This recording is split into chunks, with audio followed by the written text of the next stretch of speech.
Thank you all for coming. I have removed my mask, but we are within the range of our social distancing, so please maintain your masks and maintain physical distancing of at least 6 feet between each of you. I am Jose Romero. I am the Arkansas Secretary of Health and Director of the Health Department, and I welcome you here to your Arkansas Department of Health. Thank you for being here. This is truly a historic day for our state and our nation. We have selected 5 frontline workers to receive the first doses of COVID-19 vaccine produced by Pfizer, forgive me. We've selected 5 frontline workers to receive vaccines from Pfizer. And to help us celebrate this moment in our state. Our first, I'm going to name them and tell you a little bit about what they do. Sharian Quanasai will be the first to receive the vaccine. Sharian is an ADH nurse and the nursing director for a local public health. Then will follow Kelly Garner, Megan DeLong, and Rowan Chakravorty, who are our healthcare acquired team members. Then these individuals go to facilities that are having active clusters and assist in bringing these cases under control and these clusters under control. Their work is essential to the pandemic control. Kelly is on the ground in Pine Bluff when the first case of COVID was diagnosed here in the state on March 11th. Rowan and Megan shared that they both are getting the vaccine to protect themselves, their coworkers, and their community. And last on our list, although not least on our list, is Dr. Greg Bledsoe, who is the Arkansas Surgeon General and a practicing emergency room physician who deals with COVID patients each time he's on shift. He wants to encourage everyone to take the vaccine when it is available to them and remind everybody that it is a safe and effective vaccine as has been determined by the FDA and the CDC. So thank you again for being here. Forgive the slip of the tongue, and we'll begin with the immunization now.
Thank you for vaccinating me today. You're welcome.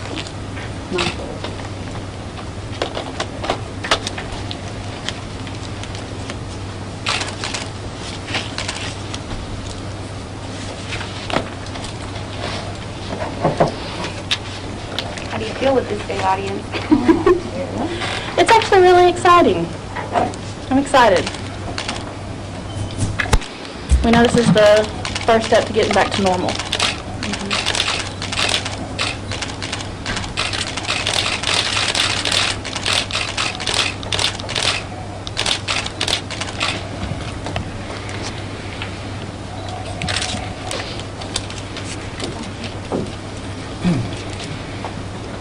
Melody, you're the best. Thank you. Didn't feel a thing. Thank you.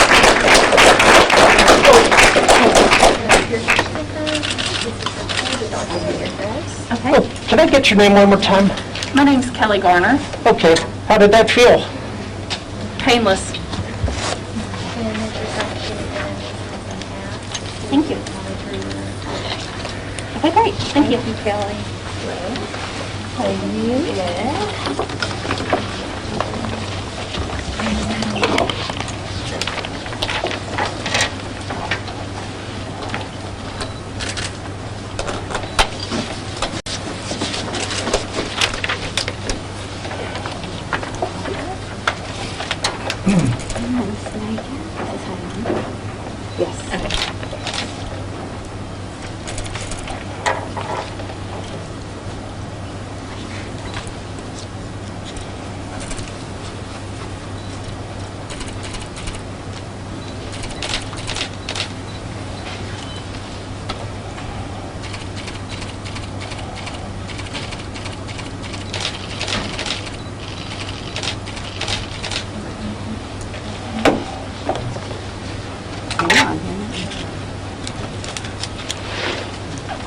Hard to put these on for class.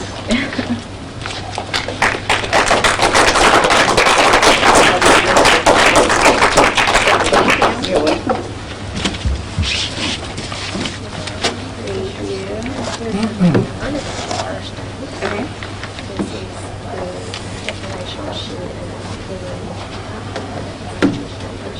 Okay. Okay. Thank you.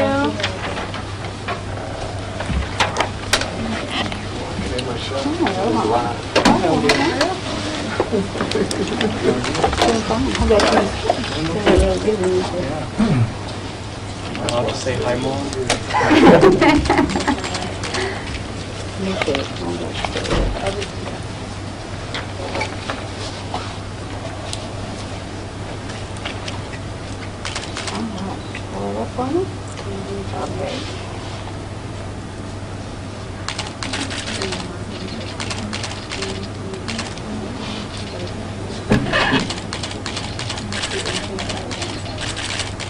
You have to go follow for muscles.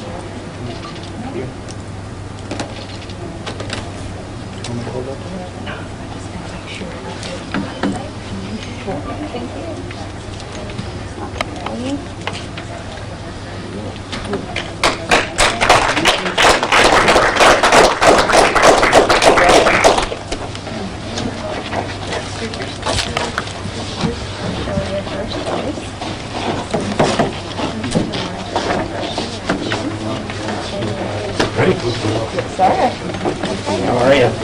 I'm doing good.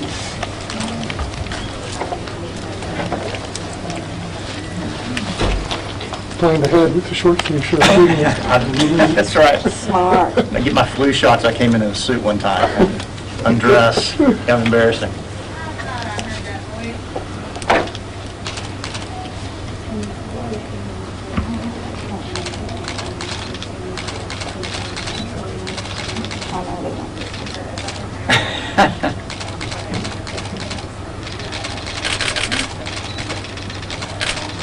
Great job.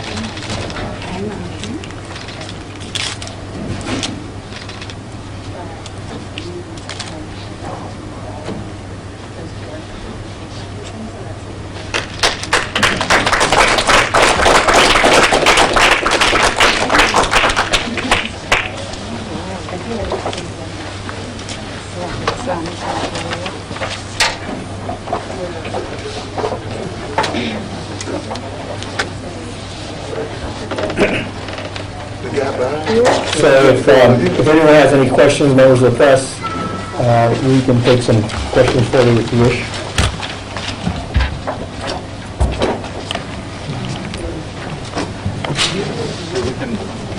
Just take a couple minutes to move the camera.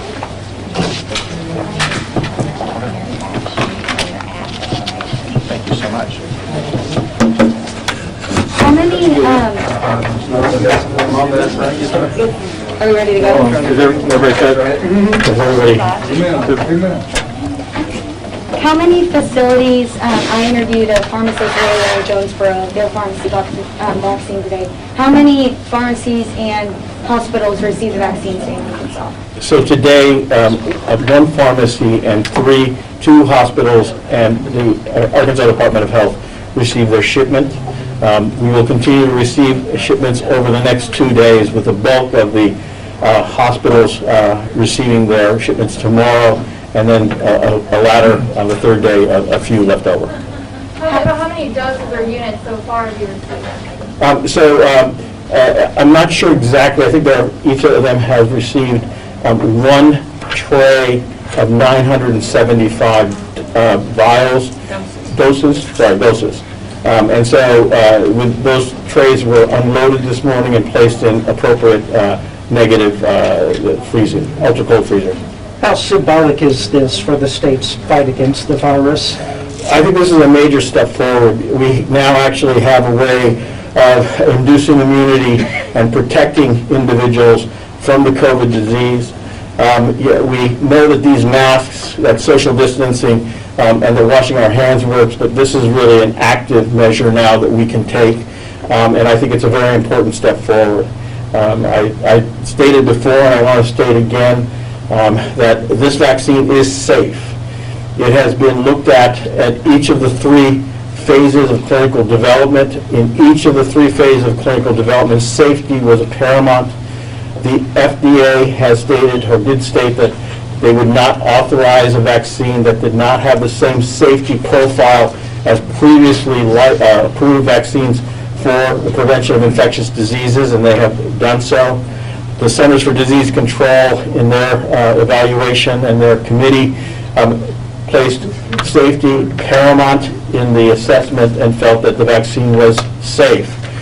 Even after the vaccine has been released, there will be at least 4 different methods of measuring safety, one of which we know works very well and has been in existence for many decades. It's called the VAERS system.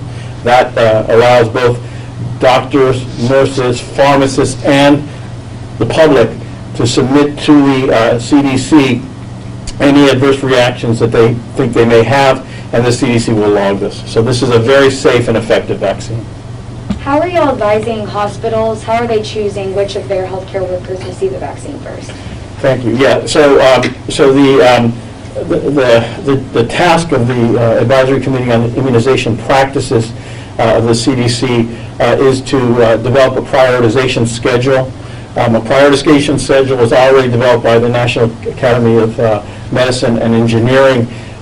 Their prioritization schedule was done many months before we arrived at today's situation and takes into account the epidemiology and the status of the disease at that time.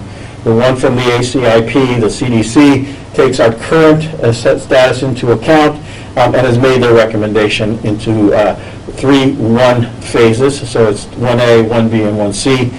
In the 1A phase, which is currently the phase that we're in, the healthcare providers writ large and long-term care facility residents and health providers there will get it. And by healthcare providers writ large, I'm talking about not just the doctors, nurses, respiratory therapists. This is also eligible to be given to those personnel that maintain the institution, that is, housekeeping, persons that deliver trays of food to the individuals. Those individuals are also at risk for infection and are at the front of the line to receive this vaccine. This was done to address equity and disparities that exist in our healthcare system. How long until you think this will really make a dent in the spread? So it is important that all of us, when our times come, that we receive this vaccine. Unless we have what's called herd immunity, enough individuals in our society to receive this vaccine and are immune, we won't stop this virus. So that number is believed to be approximately 70 to 75% of the population. That means that we're going to have to actually a significant number of individuals until then, and until we know that the vaccine impedes or prevents transmission, we're all going to be wearing these masks, social distancing, and avoiding large crowds. I anticipate that we will have enough vaccine to begin to immunize the general public sometime around the beginning of summer. emotional for you? Is it emotional? Yes, it is. This whole process really has been. I think that I chair the ACIP. To me, it was a very emotional moment when we came to a unanimous decision to approve the vaccine and to set forth the guidelines, which are the ages from 16 to 18 for those high-risk groups. This is monumental. I cannot say how important this is. I am a child that was born the year that polio vaccine was available. This is as important as polio vaccine was. It was a scourge here in the United States. We have a way of now dealing with this pandemic that we didn't have before. Dr. Bledsoe, your thoughts here? For you to be among the first in the state taking this, how do you feel? Well, I would just echo what Dr. Romero said. It makes me very proud. This has been a terrible ordeal, not just in the United States, but around the world. And to be here on this day and to see the fruition of all the labor of so many healthcare workers, so many scientists and researchers, I mean, it's an amazing thing to think about where we've been and where we are now. It's just really encouraging. It makes me really proud. But I felt very strongly that when the vaccine got here, if I was going to be recommending this to my patients and my colleagues, that I needed to volunteer and be one of the first people in whatever wave I qualified for. And as an emergency physician, it just turned out that I qualified in the first wave, so I wanted to make sure that I led by example in getting the vaccine. And echoing what Dr. Romero said, this is safe, it's effective, and it's one of our best ways of getting past the pandemic and moving forward as a society. It's very important. Any message to Arkansans? This is obviously a very exciting day, not want to downplay that, but it's still not over. Right. So message to Arkansans that we still need to wear masks, social distance, that good stuff. Yeah, I think that's a very good point. I mean, this is hopefully the beginning of the end, but it's not the end. And one of the things that's been really interesting is I've had a foot in two different worlds. I've been a part of these task force that the governor set up, working with the health department, and I've also been in the emergency department taking care of patients. And I was working all day yesterday, 12-hour shift on Sunday, 12-hour shift on Saturday in the emergency department, and we had lots and lots of COVID patients in our emergency department. And if you take care of these folks, and you're one of the people that goes to the ICU to intubate these folks when they're spiraling down, it's a heavy thing.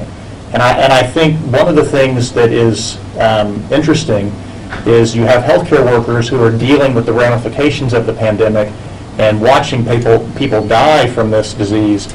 And if you're not seeing that, if you're in a group of people that hasn't really had that experience, you can think that, well, this is not a big deal. But it's a very big deal. And one of the encouraging things about the vaccine is that possibly this could be the first step to getting over this, but it is just a first step, and we need people to be aware that this is still a serious problem. Now, obviously, this is still really new, but do we have any idea how long the immunization will last for people? That's a great question. I'm going to turn over to Dr. Mayer. He's the expert on that. So the question was, do we know how long the immunity from the immunization will last? We do not. We do not have that data at hand. But based on the immune response, that is the height of the titers, the types of cells that are being activated by the vaccine, we think that this will be fairly long-lived. Even if it's not, even if you have to get a booster shot in a year, that is not a failure. Right? That is a vaccine that is effective, and we have vaccines that require booster shots at periodic intervals. This in no way impugns the vaccine. If a healthcare worker who's vaccinated is exposed to the virus, will they still need to quarantine as normal, or will they become shorter? So we do not have guidelines from the CDC yet on that. And so rather than me speculate, I think we'll wait until the CDC rules on that issue.